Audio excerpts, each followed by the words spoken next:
Buenas tardes, familia vallesiana. Nosotros somos el grupo 2 y quien les saluda es Neyeski González. Hoy les estamos viniendo a dramatizar uno de los cuentos del poeta, uno de los poetas más importantes en el Perú, que es César Vallejo. El cuento se llama Viaje alrededor del porvenir, cuya trama se centra en la codicia, el capitalismo y algunas jerarquías sociales que estaban en esa época. El poeta nos cuenta o nos retrata en este cuento el cómo existe la discriminación y el por qué tal vez deberíamos cambiar nuestros puntos de vista y pensar más en cómo se sienten los demás. Sin más que decir, les presento nuestra dramatización. Muchas gracias. César Vallejo vio la luz por primera vez en Santiago de Chuco, un pequeño rincón de la serranía norte de la Libertad, el 16 de marzo de 1892. De ello se tiene que el pueblo se convertiría en una influencia notable en su poesía. Asimismo, era el 12º de sus hermanos, con raíces vinculadas a la religión. Su nacimiento fue recibido con mucho cariño, ya que tuvo dos hermanos que fallecieron. Por lo tanto, recibió un afecto especial y una atención especial de toda su numerosa familia, quienes lo llamaron afectuosamente como el Chulca. El poeta César Vallejo tuvo una trayectoria muy difícil desde su nacimiento hasta después de su muerte. Según un libro de Martos Carrera 2014, su fama sigue creciendo. Vallejo, considerado el poeta más influyente del Perú, aprovechó su infancia en el campo, lo cual influyó en su obra literaria y abarcó narrativa y teatro. Su vida estuvo marcada por la resiliencia, enfrentando momentos críticos que también impactaron en su literatura. Vallejo demostró creatividad, especialmente en su poemario Trilce, y mostró habilidades fundamentales para su desarrollo como literario y crecimiento profesional. César Vallejo utiliza la imagen de los niños como símbolo de la injusticia social, reflejando una sociedad cruel donde los más vulnerables sufren. Su poesía no solo lamenta esa situación, sino que también busca despertar la conciencia y promover la acción hacia un mundo más justo. En Trilce, Vallejo presenta al nuevo poeta como un niño recién nacido, simbolizando una sensibilidad literaria fresca que se enfrenta a la hostilidad de la cultura limítrofe.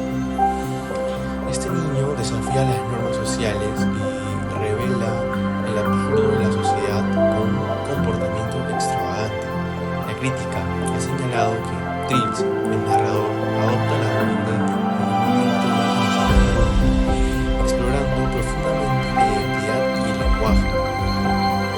Esto presenta un mundo infantil que expone la vulnerabilidad de la blanca y revela una crisis de la comunicación, criticando el proceso de nombrar y explorar el lenguaje antes de las normas sociales y lingüísticas establecidas.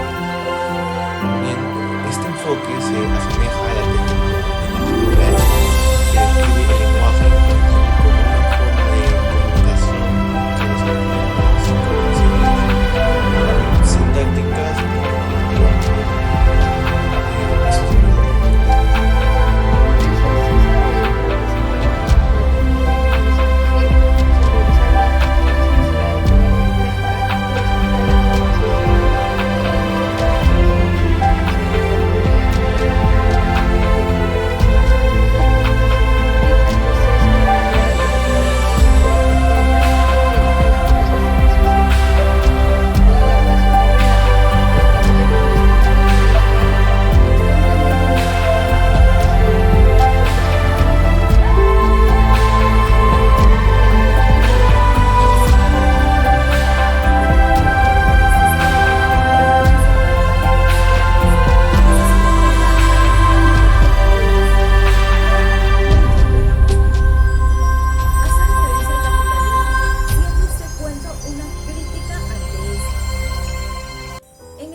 todo se mueve si el patrón de la hacienda lo ordena, tanto indígenas como administradores, siendo estos igualados y venerados. El jefe se siente como una figura de poder,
Vallejo aspiraba a una comunidad global, sin barreras ni discriminaciones, basada en la unidad, la colaboración y el respeto mutuo, donde las diferencias fortalecen los lazos entre las personas. Viaje alrededor del porvenir, según Olascuaga, critica las dinámicas de poder en las zonas rurales a través de personajes humorísticos. La historia gira en torno a Don Julio, un terrateniente que explota y manipula a sus trabajadores indígenas, prometiéndoles recompensas para cumplir sus caprichos personales, lo que perpetúa prácticas laborales desiguales y discriminatorias. Esta crítica de Vallejo se refleja también en la realidad actual del Perú, donde el 14% de las personas encuestadas han sufrido trabajos forzosos, como señala Luis Aguilar en RPP.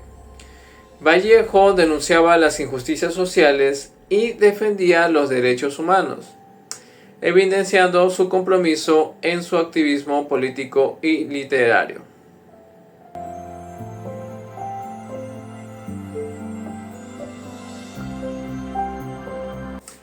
Esta es la historia de Eva y Arturo, donde Eva acaba de dar a luz a una hermosa niña, y Arturo trabaja como administrador para Don Julio, que era su patrón. Sin embargo, Arturo no la quería, ya que se había casado con ella por conveniencia, para así poder ascender al poder, ya que era sobrina del patrón. Este es Don Julio a punto de enterarse de la noticia de Arturo y Eva, por su esposa. ¿Sabes una cosa? ¿Qué? Eva ha dado luz esta mañana. Es una niña. Vaya inteligencia de Eva. ¿Por qué no puedo dar a luz a un varón? ¡Qué tontería! El patrón, al escuchar esta noticia, se quedó pasmado, ya que recordaba cómo su padre obtuvo riquezas vendiendo productos ultramarinos al por menor. Su padre, cuando estaba al mando de la hacienda, tenía obreros coolies, que no eran tratados como debían, sino que eran esclavizados de manera descomunal. Algunos sufrían maltratos, otros eran asesinados por el personal del padre, de Don Julio. Al ver esto, Don Julio, de pequeño, se quedó con el hábito de maltratar a los coolies, ya que en ese entonces el sistema económico que tenía el Perú era feudal. Esa misma noche, al enterarse de la noticia, manda a llamar a Arturo para conversar con él en privado. Administrador, venga aquí. Sí, señor Julio, ¿en qué puedo servirle? Tienes ahora una hija. ¿Por qué no has tenido un hijo varón? Eres un tonto. Me siento muy honrado por su interés en mi familia. No sé qué decir. Debes de tener un hijo varón. Si tienes un hijo varón, te daré de bonificación 1000 soles. Desde ese entonces, Arturo vive angustiado por concebir un hijo varón. Sin perder tiempo, Arturo empieza a idear un plan para lograr tener ese hijo varón. Es una gran responsabilidad, pero necesitamos intentarlo. No podemos permitirnos perder esta oportunidad. Sí, tendremos un hijo varón y seremos recompensados con 10.000 soles. Pero no podemos controlar el género del bebé.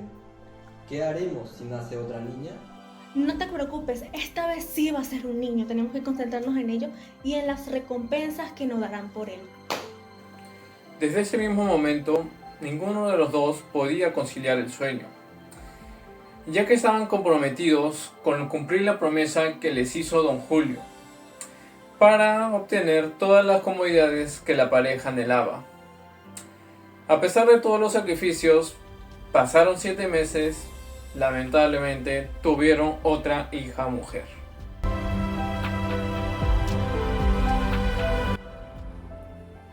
Me moriré en París con aguaceros, un día del cual tengo yo el recuerdo.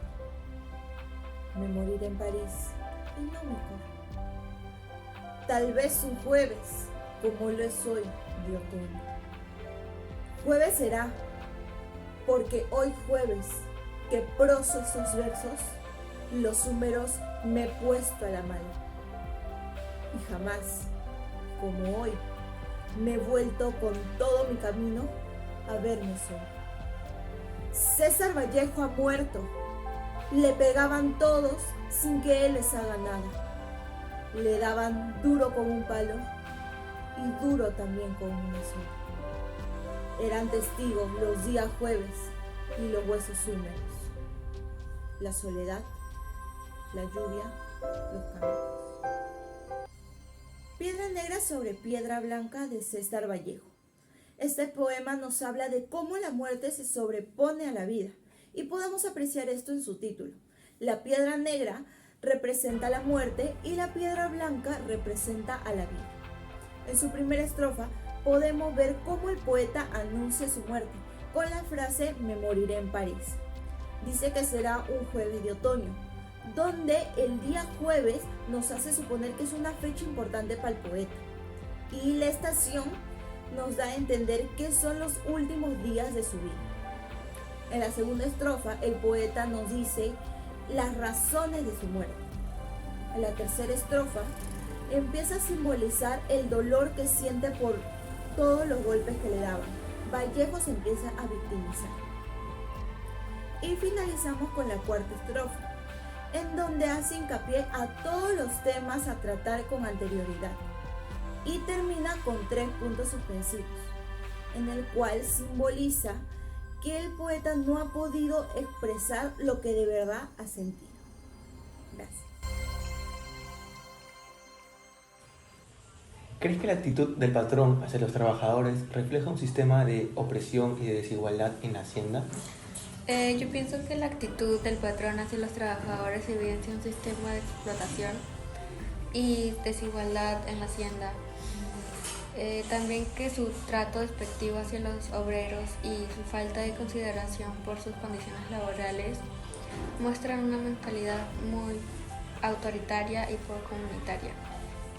Bien, ahora cuéntame, ¿qué opinas sobre la obsesión del administrador y Eva por engendrar un hijo varón motivada por la promesa del patrón?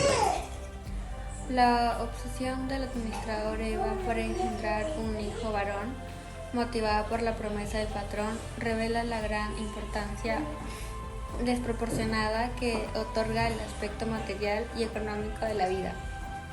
Yo creo que esta obsesión también plantea preguntas sobre sus valores y prioridades como pareja, ya que si están dispuestos a sacrificar su felicidad personal por beneficios materiales y... Bien. Ahora, por último, dime, ¿tú qué opinas sobre el matrimonio entre el administrador y Eva, sabiendo que fue más por conveniencia que por amor? Respecto al matrimonio entre el administrador y Eva, por conveniencia, creo que es una situación compleja. Por un lado, comprensible que el administrador haya aprovechado la oportunidad para ascender en su trabajo y mejorar su situación económica. Sin embargo, es difícil ignorar la falta de amor en esa unión, ¿no? Lo cual plantea interrogantes sobre la satisfacción y la felicidad en la relación. Ok, muchas gracias. A usted. Una de las conclusiones que podemos extraer del cuento es la persistencia de las jerarquías sociales y las prácticas discriminatorias originadas durante el periodo de la migración culí, que han dejado una huella duradera en la cultura y las relaciones laborales en el Perú. El patrón, don Julio, ejemplifica ese legado con su comportamiento despótico y su forma de hablar que imita el español con acento chino, una reminiscencia de su infancia rodeada de trabajadores chinos, los cuales fueron tratados como esclavos. Esa forma de hablar no es una imitación lingüística, sino una expresión de su deseo de dominación y su percepción de superioridad sobre los demás, especialmente aquellos en posiciones subalternas. Por otro lado, la deshumanización de los trabajadores chinos, que eran tratados brutalmente y considerados inferiores, se refleja en la actitud del patrón hacia todos sus obreros, independientemente de su origen. La discriminación y explotación de los culíes se han institucionalizado en las estructuras sociales de la hacienda, extendiéndose también a los indígenas de la sierra peruana, que han sido reemplazados por los chinos como mano de obra en los campos. Además, el cuento muestra cómo estas jerarquías y prácticas abusivas están normalizadas y aceptadas por los personajes, como el administrador y su esposa, quienes aspiran a mejorar su estatus social a través de la obediencia y la complacencia hacia el patrón. La promesa de don Julio de 10.000 soles a cambio de un hijo varón subraya la manipulación y control que ejerce sobre sus empleados, quienes internalizan esta dinámica de poder y la perpetúan en su búsqueda de mejora su situación económica. Muchas gracias.